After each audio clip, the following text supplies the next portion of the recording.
താരൻ പകരുമോ എന്നുള്ളത് എല്ലാവരുടെയും ഒരു കോമൺ ആയിട്ട് വരുന്ന ഒരു സംശയമാണ്. താരൻ ഒരിക്കലും പകരില്ല. താരൻ വരുന്നതിന് പല കാരണങ്ങളുണ്ട്. മലസീഷ്യ എന്ന് പറഞ്ഞൊരു ഫംഗൽ ഓവർഗ്രോത്ത് കൊണ്ട് താരൻ വരാം.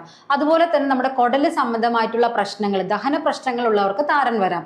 അതുപോലെ സ്കാൽപ്പിൽ ഓയിലി സ്കാൽപ്പ് ആവുക, ഡ്രൈ സ്കാൽപ്പ് ആവുക, അതുപോലെ ന്യൂട്രീഷണൽ ഡെഫിഷ്യൻസി ഉള്ളവർക്കും താരൻ വരും. മുടിക്ക് വേണ്ടിയിട്ട് പ്രോഡക്റ്റുകൾ ഉപയോഗിക്കുന്നവർക്കും താരന്റെ പ്രശ്നങ്ങൾ ഉണ്ടാവാം. അതുകൊണ്ട് തന്നെ ഒരു വീട്ടിലിരിക്കുന്ന രണ്ടാൾക്ക്, അതായത് ഭാര്യയും ഭർത്താവും ആണെങ്കിൽ, ഇപ്പൊ ഭർത്താവിന് താരൻ ഉണ്ടെന്ന് വെച്ചിട്ട് ഭാര്യയ്ക്ക് താരൻ വരാനായിട്ട് ഒരു നിർബന്ധവും ഇല്ല.